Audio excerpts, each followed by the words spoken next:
है। फिर क्या था, हरिया की तरह चंपक सेठ भी उस औरत के पास अपनी बैलगाड़ी लेकर जाता है और वो भी उसकी चिकनी चुपड़ी बातों के मोह जाल में फंस जाता है। फिर चुड़ैल उसे भी अपनी गुफा तक ले जाती है और उसका सारा सामान लेकर गुफा में गायब हो जाती है।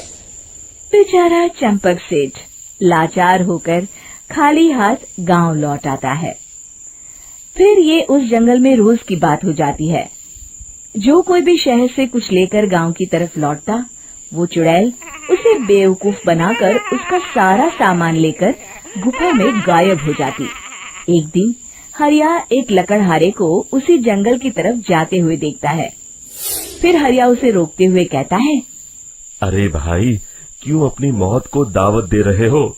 मेरी बात मानो, आगे जंगल में मत जाओ, वहाँ एक बड़ी भयानक चुड़ैल रहती है।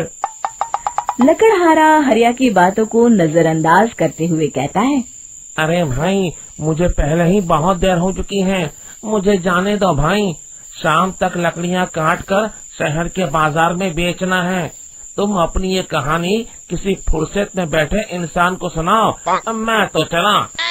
इतना कहकर लकड़हारा वहाँ से आगे जंगल की तरफ चला जाता है। फिर अगले दिन गांव के मुखिया के घर के बाहर बहुत सारे लोग जमा हो जाते हैं। तभी हाथ में कुल्हाड़ी लिए खड़ा लकड़हारा कहता है, अरे मुखिया जी, अब आप ही हमें बचाइए उस जंगल वाली चुड़ैल से। हमारा सारा काम तो शहर से ही होता है। अरे मुखिया जी, उस चुड़ैल की वजह से तो मैं पूरी तरह बर्बाद हो गया हूँ। हम सबको मिलकर उस चुड़ैल का कोई इलाज करना पड़ेगा।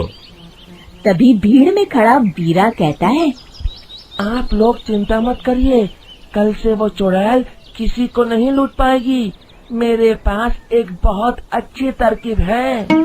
तभी चंपक सेठ उसका मजाक उड़ाते हुए कहता है, अरे तेरा नाम वीरा है तो क्या हुआ?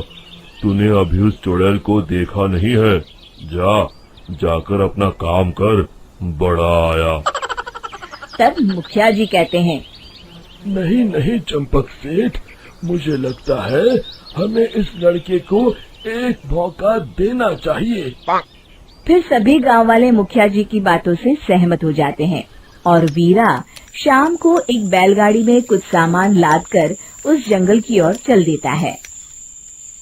वीरा, ओ वीरा, कहाँ जा रहा है?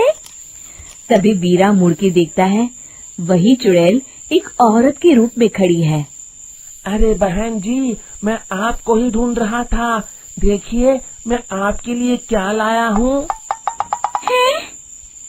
अरे वाह, तू खुद मेरे लिए इतना सामान लाया है। तू ही अकेला गांव में समझदार है।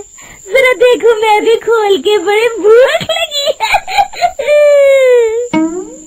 जैसे ही चुड़ैल उस सामान पर से कपड़ा हटाती है, एक भगवान शिव की तेज रोशनी उसके अंदर मूर्ति से निकलती है और चुड़ैल अपने असली रूप में आकर जलने लगती है।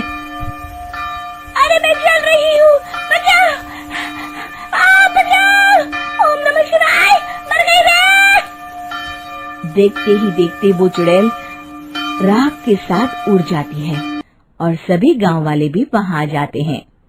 शिक्षा बुराई पे सदा अच्छाई की ही जीत होती है।